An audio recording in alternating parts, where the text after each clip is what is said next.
Olá, o Primavera Saúde já está no ar e hoje vamos tratar de um assunto sério, tabagismo, e o nosso tema de hoje, quem vai nos tirar todas as dúvidas, é o Dr. Fábio Souza. Doutor, seja muito bem-vindo à Primavera Saúde. Obrigado, Morgana. Vamos estar discutindo um pouquinho sobre tabagismo. Obrigado aos espectadores aí.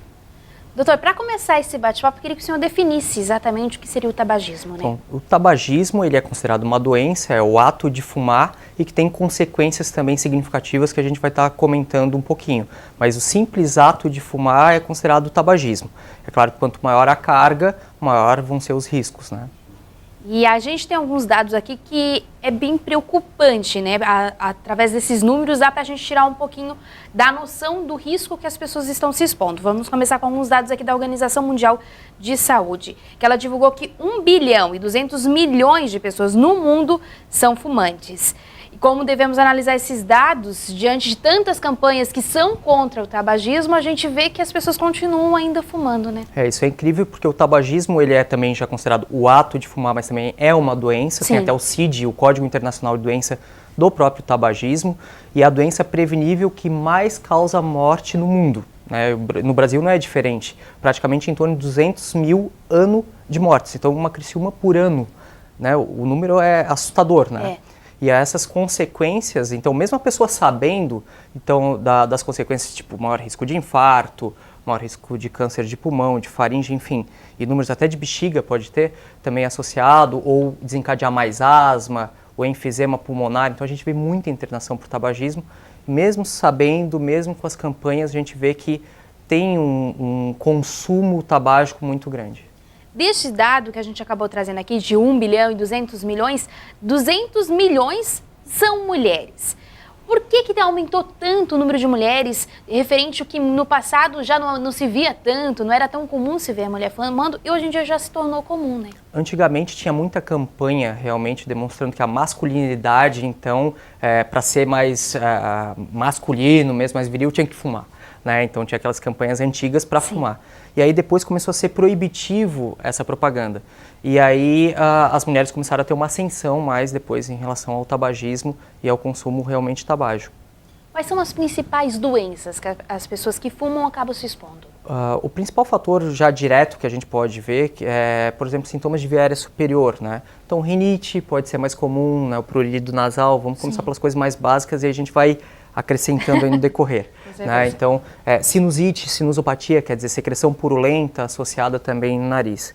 Na parte de orofaringe, de garganta e pulmonar, por exemplo, asma e irritação na garganta também, né? Pode dar câncer de laringe e faringe. Então, tá fumando aquece muito, são 5 mil compostos para mais, alguns de 7 mil e pouco, tá, compostos no cigarro, e vários deles que têm substâncias cancerígenas. Além disso, aquece a mucosa na hora que está fumando. Então essa carga é muito grande e causa um edema, um inchaço nessa região. Então causa lesão local e lesão à distância. Então o pulmão ele é um filtro, é um verdadeiro filtro que a gente tem. E ele vai ser absorvido, toda aquela fumaça, inclusive os pelinhos que a gente tem no nariz e tem na traqueia, tem nos brônquios, uns micropelos, eles dão uma paradinha quando se fuma. E aí acumula mais o catarro, aquele pigarro do fumante, que geralmente mais pela manhã, porque logo que ele acorda ele começa a tossir. Tá? Então também é uma consequência. E enfisema pulmonar, é só a gente ver, se a gente passa hoje, por exemplo, no hospital e vê os pacientes que estão internados na pneumologia, na clínica médica, muitos deles vão ser realmente pacientes com enfisema, que tem a sigla DPOC, Doença Pulmonar Obstrutiva Crônica, que vai se tornar a quarta causa realmente de incidência e de prevalência no Brasil em 2020. Tá? Então é uma outra doença muito importante, porque a pessoa fica com falta de ar, tosse, pneumonia de repetição, dependente de oxigênio, né? Então as consequências do tabagismo são gigantescas. A gente sabe que tem uma substância, a nicotina, que contém nos cigarros. E eu queria que você pudesse explicar o que exatamente ela age, como ela age no organismo, né? Isso é interessante porque assim, a gente já nasce com o receptor da nicotina. Então imagina, a gente já tem esse receptor. E vamos imaginar como se fosse uma cestinha, tá? Então fumou, libera a nicotina vai, faz uma cestinha e libera dopamina, que é o hormônio do bem-estar. Pô, se isso traz um bem-estar para a pessoa, eu vou querer mais essa droga, porque é uma droga. Né? Então mais substância. Então vai fumar mais carga de nicotina, libera mais dopamina e dá aquele prazer. eu vou fumar mais então, e dar mais nicotina para liberar a dopamina para dar mais prazer. Então, inclusive, tem substâncias que foram criadas para, vamos obstruir essa cestinha aqui, para não liberar tanta dopamina pelo cigarro. Então, tem um que é um agonista justamente dessa cestinha, ele se liga ali para liberar um pouquinho de dopamina e não causar tanto a dependência do cigarro. Né, que é a vareniclina, por exemplo, que é uma medicação para isso. E tem medicações mais antigas que também são usadas, que são boas, tem que ser acompanhado, tipo adesivo nicotina e ibupropiona, mas a gente pode comentar um pouquinho sobre isso. Na sequência a gente já fala um pouquinho sobre isso, mas antes eu queria falar quais os derivados, né, do tabaco que eles podem acabar sendo agressivos à saúde, né? Quais são eles? Teria então como a gente nomear? Tem muita substância, tipo tem radônio, polônio, então substâncias cancerígenas diretas, então são mais de 7.000 compostos. Então, o polônio, por exemplo, ele já é uma substância radioativa que pode causar câncer, pode causar já comprovadamente mutação celular. E essa mutação celular se prolifera de uma maneira desordenada, então vai causar o câncer. Né? Então, por exemplo, são substâncias super agressivas também. Agora eu queria falar um pouquinho sobre as grávidas, né, que acabam fumando. Que risco que ela pode ter durante a gestação? Tá fumando, tá grávida, o que essa relação acaba causando, doutor? Então, uma das coisas é o retardo de crescimento intrauterino, né? Pode ter realmente alterações na gestação, pode ter até abortos também relacionados com cigarro, né? E maturação pulmonar do próprio bebê também, né? E até consequências futuras, nasceu aparentemente tudo bem, depois tem um problema pulmonar da própria criança, né? Então, esses são os principais fatores, mas a gente sabe que realmente a cessação do tabagismo é o melhor momento, tentar motivar durante a gestação, né, para parar de fumar efetivamente. Se parar de fumar agora, como é que fica o cenário da pessoa? Às vezes aquelas pessoas que fumaram uma vida inteira, né? Tem como recuperar esse tempo, vamos dizer assim, que foi perdido fumando? Vai recuperar progressivamente, né? Alguns não recuperam, vamos dizer assim, 100% exatamente como era antes. Isso vai depender muito da carga tabágica da pessoa também, né? Então, por exemplo, uma pessoa que fuma 20 anos maço, quer dizer, um cálculozinho assim, há 20 anos fuma uma carteira por dia e para de fumar hoje, ela vai demorar mais ou menos 3 meses a 6 meses para começar a ter um ganho funcional da capacidade pulmonar. Tá? Geralmente em torno de quase 5 anos para diminuir o risco cardíaco real. Né? A gente acabou não comentando nada de risco cardiovascular, que é super importante, né? Infarto, isquemia, angina, dor torácica, risco de AVC, acidente vascular cerebral. Então esse risco vascular ele vai ser há 5 anos em diante a começar a ser reduzido. E o risco de câncer de pulmão, apesar de ser reduzido quase a metade, mesmo depois de 10 anos, então fica mais ou menos estagnado nisso, certo? Então, por essas substâncias radioativas que estão ali. Então, aquele dano causado, muito delas é irreversível, mas progressivamente, em termos de função pulmonar e cardiovascular, pode melhorar bastante. Até tem uma informação aqui, uma estatística, que acaba apontando que após 20 minutos de parar de fumar, sua pressão sanguínea e a pulsação voltam ao normal e após 2 horas não há mais nicotina no seu sangue. Isso comprova? A nicotina, em termos de eliminação, sim. Agora, já melhora a pressão arterial. Ela realmente pode melhorar porque o tabagismo propicia o aumento da pressão arterial, mas de ter o fator de risco direto do tabagismo, aquilo que foi acumulado, ainda tem placa de aterosclerose, de dano a longo prazo, então não é só 20 minutos e está tudo resolvido em termos da pressão arterial. Ser bem maior. Mas, sem dúvida, já vai estar trazendo benefício. Inclusive, a história que a gente falou do pigarro, né? Então, também começa a ter uma produção de secreção e eliminação mais do muco da via aérea. A questão do olfato também. Muito se fala que, às vezes, a pessoa que fuma acaba perdendo, né, essa questão do olfato. Ele começa a retomar depois da questão que tu pare de fumar? Sim, sem dúvida, começa tanto o olfato quanto o paladar. Por isso que muita gente, além de consegue respirar melhor, né? A gente falou dos sintomas da rinite, obstrução nasal, coriza e tal, mas também ele troca uma obsessão por outra. Então troca uma compulsão do cigarro pela compulsão da comida, porque tem mais paladar.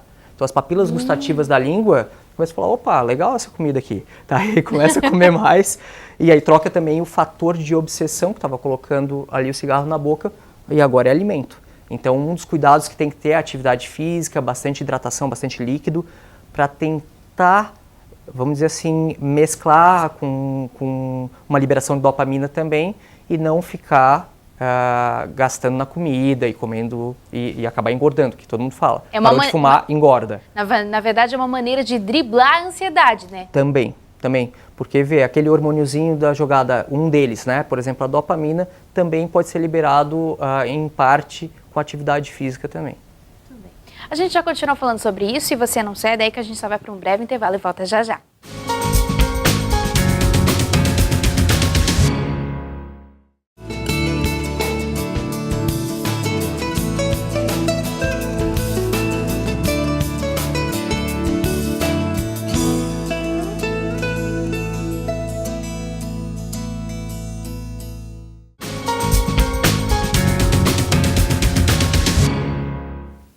Estamos de volta, o nosso tema de hoje é tabagismo e você pode participar com a gente, tirando suas dúvidas através do telefone 3442-2012 ou ainda através de mensagem no WhatsApp no número 8505-6342. Doutor, retornando aqui, queria falar um pouquinho sobre quem acaba parando de fumar ou busca parar de fumar. Nem sempre é tão fácil, muitas vezes a pessoa para de fumar, volta, para e volta, isso é comum? Isso é comum, é uma briga diária, na verdade, né? Todo fumante e ex-fumante, pelo menos a maioria dos ex-fumantes chega a relatar sobre isso. Olha, eu acordo, eu ainda posso me lembrar do cigarro, o cheiro de cigarro algumas vezes me atrai, ou até para alguns falo assim, não, tem uma aversão, mas sempre lembra dos, vamos dizer assim, dos bons momentos com o cigarro, porque o cigarro era um amigo, era companheiro. Sim. E tem que fazer realmente um trabalho psicológico para ver o cigarro como um verdadeiro inimigo, né, que está causando um dano real para aquela pessoa. Porque também é muito comum pensar assim, não vai acontecer comigo. Pode acontecer com o outro, mas comigo não. Né? Então, se a gente pega em termos de porcentagem de todos os pacientes que têm enfisema, 85%, 90% são ou foram tabagistas. Então, as porcentagens de, por exemplo, câncer de pulmão, 85% ou 90% também do câncer de pulmão está vinculado ao tabagismo.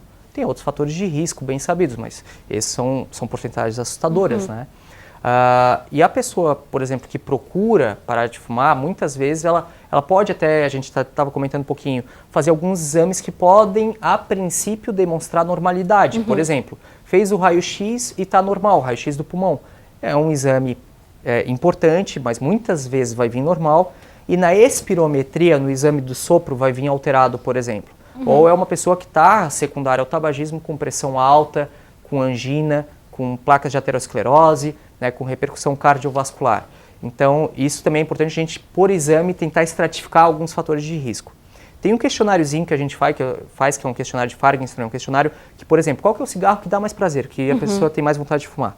Geralmente, se a pessoa falar já que é o primeiro cigarro da manhã, ou fuma muito mais pela manhã, não consegue parar de fumar em ambientes, por exemplo, públicos, tem que ir lá escondido, fumar alguma coisa, ou até mesmo o doente está fumando, ou se ela fuma uma carga tabágica alta de 20, uma carteira por dia, por mais de, 20 anos, 10 anos, tal.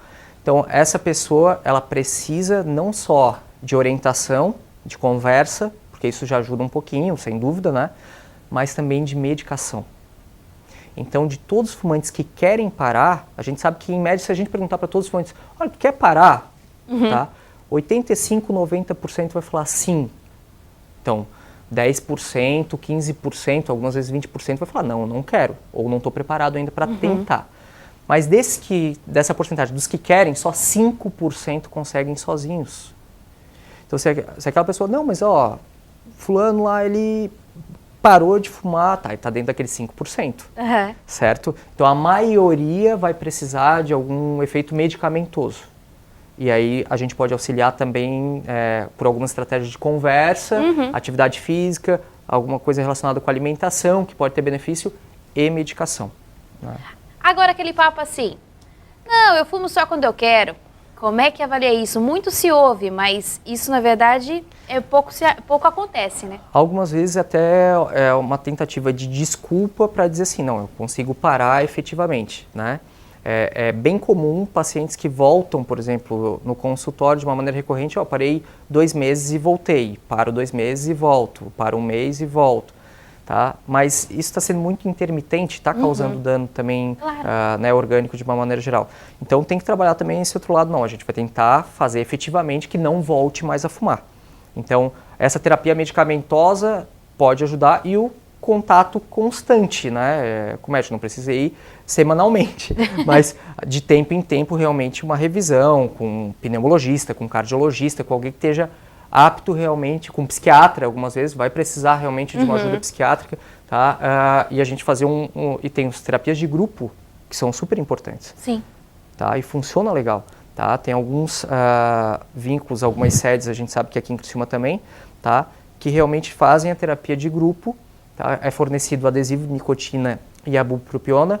A bupropiona, só para esclarecer, assim, é um antidepressivo, mas que ajuda para parar de fumar também. Então, geralmente, uma estratégia começa nos primeiros dias usando a bupropiona e quando for efetivamente parar de fumar, começa com adesivo de nicotina, para a nicotina tentar ser reposta pelo adesivo.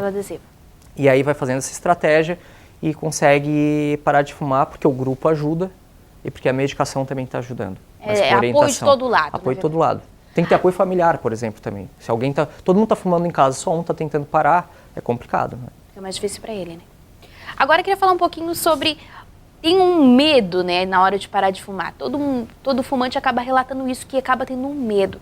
Nesse momento, dá aquela crise, né, aquela síndrome da abstinência. Eu queria que você falasse um pouquinho sobre a síndrome. Isso é bem importante, porque assim, geralmente tinham estratégias antigas que falavam assim, não, larga o cigarro agora e não fuma mais.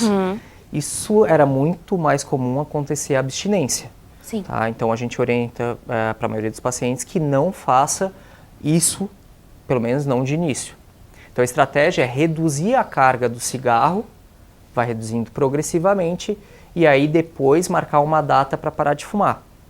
Com isso, então, tem duas estratégias medicamentosas também, para não ter a síndrome de abstinência. Síndrome de abstinência é, parou de fumar abruptamente, o organismo vai falar, ué, cadê aquela nicotina que dava aquele bem-estar para a pessoa? E às vezes em grande quantidade, né, doutor? Em grande quantidade também. E aí tem palpitação, acelera o coração, pode ter aumento da pressão arterial, sudorese profusa, tremor. É o equivalente à abstinência de droga. Né? A gente está falando que o cigarro é uma droga. Sim. Né? Ele dá o bem-estar, mas tem todos os parefeitos, todos os problemas benditos. Então essa é a síndrome de abstinência. Então para evitar isso, é usada uma medicação para ir reduzindo aos poucos e quando for efetivamente parar, não ter a síndrome de abstinência. Essa seria a maneira de driblar esses sintomas. Justamente. Essa é a melhor maneira de driblar os sintomas. Agora falando um pouquinho na questão da recaída, que a gente já estava citando antes, né? É um fator que todo mundo, antes de parar, eles acabam se questionando, né? E se eu recair, voltar a fumar, vai ser outro problema? Como é que eles acabam analisando isso? Porque como você mesmo falou, doutor, essa é a questão do psicológico, né? Sem dúvida. Por exemplo, se tem um fator estressor, a pessoa parou de fumar e tem um fator estressor, sei lá, perdeu o emprego, né? Eu vou voltar a fumar porque eu preciso agora fumar. Então vai tentar descarregar o problema no cigarro. E aí volta e aí é uma bola de neve. Realmente começa a ter um problema atrás do outro novamente. Então, esse momento de recaída é muito importante, o apoio familiar, a avaliação de novo. Será que não tem que reiniciar com medicação para manter na cessação do tabagismo? Ou procurar rápido, logo que começou a fumar, o médico que estava acompanhando ele, né? Sem dúvida. Então, tem que trabalhar muito bem isso. E só um cigarro hoje não vai me fazer mal, eu não vou voltar a fumar. Então, a pessoa se engana muito com isso. O Instituto Nacional de Câncer, o INCA, ele apresenta que um fator bem preocupante, né? Que muitas mulheres acabam fumando, como aquele dado que a gente trouxe no primeiro bloco, né? 200 milhões no mundo, acabam fumando para emagrecer. É bem importante isso daí. Então, assim, a gente não fica fazendo propaganda, claro, de cigarro para emagrecer e nem da bupropiona, por exemplo, para emagrecer, que também, algumas vezes, a pessoa, eu vou usar bup porque emagrece e tal, bupropiona. Essa é uma medicação para cessação do tabagismo, tá? E que pode ajudar a inibir um pouquinho o apetite, mas não é efetivamente para isso. O que a gente tem que colocar junto na jogada para a cessação do tabagismo e para não engordar, a gente falou, a papila gustativa a pessoa vai ter cada vez mais fome, vontade de comer, porque vai ter mais sabor à comida. Sim. E vai trocar uma compulsão por outra. Então é começar desde o início com atividade física. Começa com atividade física, boa hidratação, evita aí realmente de engordar e aí mantém pelo menos uma atividade saudável e aí não vai ter o índice de massa corpórea aumentado. A gente vai para mais um intervalo, mas daqui a pouquinho a gente vai estar falando sobre tratamento e como parar de fumar. E eu ainda tenho um desafio para você, nosso telespectador. Então eu volto já já, não sai daí.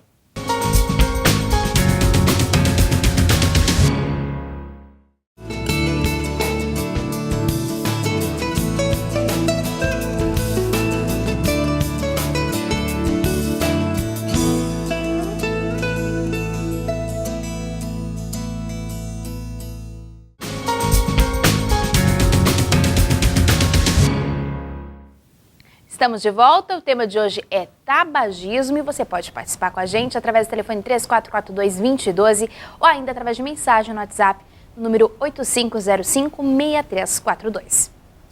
Doutor, retornando aqui, gostaria de falar um pouquinho sobre os tratamentos. Já acabou citando alguns na hora da explicação, mas gostaria de a gente aprofundar nesse assunto. Falamos um pouquinho do adesivo, quais outros métodos hoje que existem, né? Então, o mais antigo e também efetivo, tá, é a bupropiona, que é esse que a gente tinha comentado que é um antidepressivo, mas que foi interessante o primeiro trabalho da bupropiona, que eles descobriram assim, vamos fazer um tratamento para depressão. E aí começou a usar bupropiona e as pessoas começaram a parar de fumar. Certo? Então foi descoberto de uma maneira meio errônea, Sim. certo? Foi pensando numa coisa e ajudou em outra, tá? E então uma das estratégias que faz hoje começa com a bupropiona, por exemplo, um comprimido de manhã e um de tarde, tá? O primeiro dia até o terceiro dia só de manhã, no quarto dia em diante um de manhã às 4 horas da tarde, por exemplo, porque a noite causa muito insônia. As pessoas que não podem usar a bupropiona são quem já tem previamente, não que ela cause crise convulsiva, mas quem já tem crise convulsiva, quem já tem epilepsia, não pode tentar essa medicação. Tá? E aí vai usando e vai marcar uma data para parar de fumar no dia. Então vai reduzindo até lá, usando a bupropiona. Quando for parar, aí coloca o adesivo. O adesivo, como é que funciona? Tem nicotina de 21, 14 e 7. Tá? Que é a dosagem lá, a gente vai fazendo redução gradual desses adesivos, por exemplo, uma cartela por semana, claro, tem que calcular a dose, e divide em 4 quadrantes as costas. Então é um adesivo por dia. A qualquer hora que vai tomar banho, coloca ali, logo depois, o adesivo nas costas, no dia seguinte, troca o quadrante onde vai colocar nas costas, e assim faz. Tá, progressivamente até que realmente seja totalmente efetivo a cessação do tabagismo. Pode ser mantido por 3 a 6 meses, e um acompanhamento regular é sempre importante. O problema da nicotina não pode ser usado em quem teve infarto recente ou quem tem muita angina, muita dor no peito, tá? Porque ela pode dar alguns espasmos aí, coronarianos e pode ter dor. Outra medicação foi criada para parar de fumar, é a vareniclina, tá? Só tem um nome comercial no Brasil. É uma medicação um pouco mais específica, não precisa a princípio usar o adesivo, é só ela. Sim. E aí tem uma cartelinha que vai seguindo assim, o sol e a lua. E aí só vai seguindo a cartela, 0,5 miligramas, 1 miligrama, e vai mantendo por 3, pode manter por 6 meses, tá? E ela é bem efetiva. Também tem que ter acompanhamento. Quem tem uma alteração assim, psiquiátrica maior, não é recomendado esse tipo de medicação. Então, tem prós e contras de cada uma, tem benefícios mais de um do que o outro, a gente tem que personalizar o tratamento. E cada um tem que ter um especialista acompanhando para poder ver o que é indicado, dúvida. né? Porque, o que aconteceu, isso é bem comum, né? O meu vizinho funcionou assim, então para mim vai ser assim também. Tomar um pouquinho de cuidado que pode ter repercussões clínicas aí significativas. Como a gente sempre alerta, tem que procurar um especialista, tá? Agora tem um telespectador que não quis se identificar, ele acaba relatando que fuma há 30 anos e ele pergunta se eu deixar de fumar, meu pulmão leva quanto tempo para limpar? Então, geralmente em torno de 3 meses já vai ter um benefício real, tá? Mas a gente sabe que em torno de 5 anos vai ter um acréscimo de função pulmonar e agora o risco, por exemplo, acumulado de câncer, esse vai ser realmente 50% a menos depois de 10, 15 anos, tá? Mas em termos de limpeza, né, que ele perguntou, a gente sabe que 1 mês já começa a ter um aumento da função pulmonar. Tem alguns trabalhos, paciente que tem enfisema, ele melhora, a gente faz um tratamento melhor para esse paciente com enfisema, ele demora mais ou menos 1 mês para voltar um pouquinho a função pulmonar de como era antes. Mas 3 meses é um marco, 3 a 6 meses é um marco legal de melhorar a capacidade, um pouco mais a capacidade pulmonar. A gente acabou falando durante os primeiros blocos, doutor, sobre a importância do exercício físico. E é esse ponto que eu queria trazer agora. Qual o diferencial de quem vai parar de fumar e acaba associando o exercício físico nesse momento? O que pode causar de melhora nesse paciente? Né? Isso é muito importante porque vai ter uma melhora, claro que tem que ser acompanhado também da parte cardiovascular e respiratória, mas vai ter um benefício, um incremento tanto da função pulmonar e uma melhora cardiovascular significativa, né? E colesterol, por exemplo, vai melhorar bastante. Tem um itemzinho lá na espirometria da função pulmonar que vai melhorar muito, mas principalmente não voltar a fumar. A gente vê que os pacientes que mantêm um hábito mais saudável, esse é um paciente que realmente já está com uma tendência a falar assim, não, eu não vou voltar mais. Eu estou fazendo minha atividade física regularmente e ele libera um pouquinho aquele hormônio do bem-estar pela atividade física. Então, ele está suplementando, mas com uma vida saudável, né? Então, também a cessação do tabagismo com atividade física mantém sem cigarro. Que é muito melhor. Que é muito melhor. Agora, doutor, eu queria falar um pouquinho sobre os fumantes passivos, né? Às vezes, os pais que fumam, principalmente, não têm noção quanto de mal ele pode estar fazendo para o próprio filho.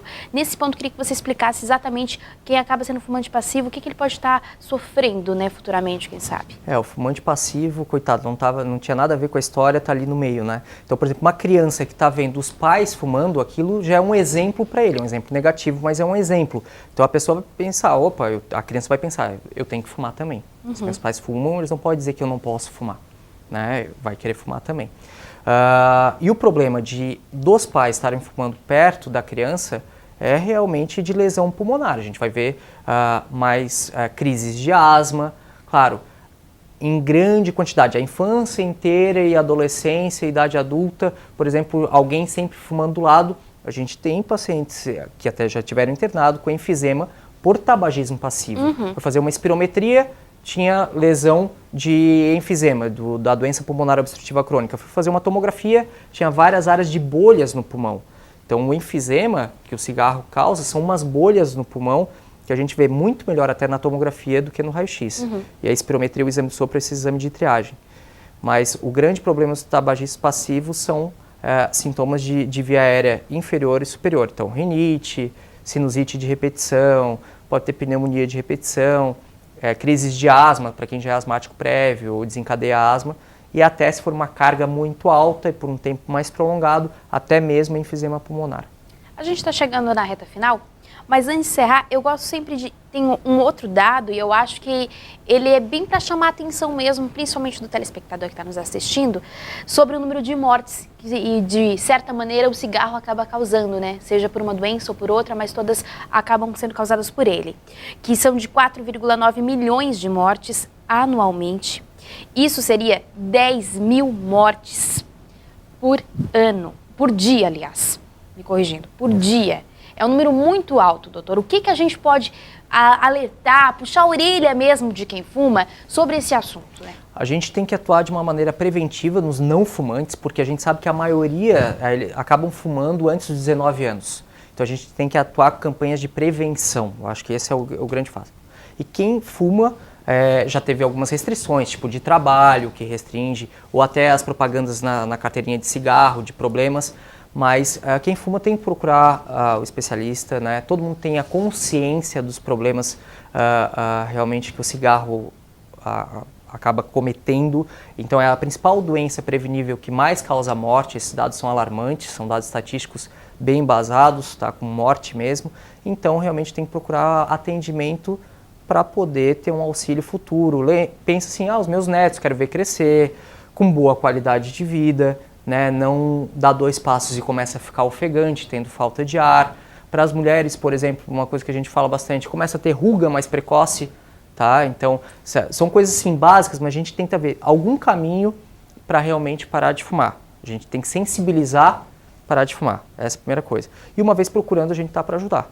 Né? Então, os especialistas para a cessação do tabagismo estão aqui para realmente parar de fumar, fazer um acompanhamento adequado e ter uma vida saudável com qualidade. É isso que a gente quer, né, doutor? Justamente. Deixa esse espaço final para você fazer suas considerações finais, então, doutor. Então, é importante, um sumário, realmente, o tabagismo é essa doença prevenível que mais causa morte. A gente quer auxiliar da melhor maneira possível para ter a cessação do tabagismo, para não volte realmente mais a parar de fumar, e estamos à disposição. Muito bem. Bom, agora o meu papo com você, telespectador. Falei que tinha um desafio, não falei? Pois bem, aí vai o desafio. Vou lançar um desafio para você que deixou de fumar ou que quer parar de fumar. Vai ter o nosso apoio e eu quero que você grave um vídeo, uma declaração e coloque no facebook.com/TV Primavera. Pode marcar lá a TV Primavera, a gente vai estar divulgando o vídeo de vocês, a superação de cada um aqui no Primavera Saúde, já que a gente gosta muito de falar desse assunto para prevenir a sua saúde. A gente vai ficando por aqui, mas antes eu tenho a minha pesquisa interativa que você pode escolher o programa de sábado às 9h15 da manhã e nós temos 2 temas. Colesterol seria a primeira opção e a segunda bulimia. Então você encaminha o tema da sua preferência através de mensagem no WhatsApp no 8505-6342. Isso mesmo, 8505-6342. Mande o tema e sábado o mais votado vai estar rodando aqui na programação da TV Primavera. Vamos para o nosso momento de reflexão? Portanto, procurai com zelo os melhores dons, e eu vos mostrarei um caminho ainda mais excelente. 1 Coríntios, capítulo 12, versículo 31. Primavera Saúde desta quarta-feira vai ficando por aqui, mas eu volto quarta-feira que vem, se Deus quiser. Até lá. Tchau, tchau.